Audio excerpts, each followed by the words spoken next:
If you have a gaming laptop or PC with good specs and you want to increase your display resolution for better gaming experience, then yes, it's possible.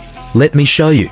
Here I opened my game settings and you can see max resolution my laptop supports is 2560, which is also known as 2.5K, so just close the game at this moment. Right-click on your desktop and open Control Center. Here, go to Manage 3D Settings. Find for DSR factor. Here you can choose the resolution you want. In my case, I want to run my games on 5K. So I am gonna select on for X factor. You can choose any you want. Click on apply and wait for a second. Now, go to change resolution. Here, you will see new resolution has been appeared. Select it and click on apply.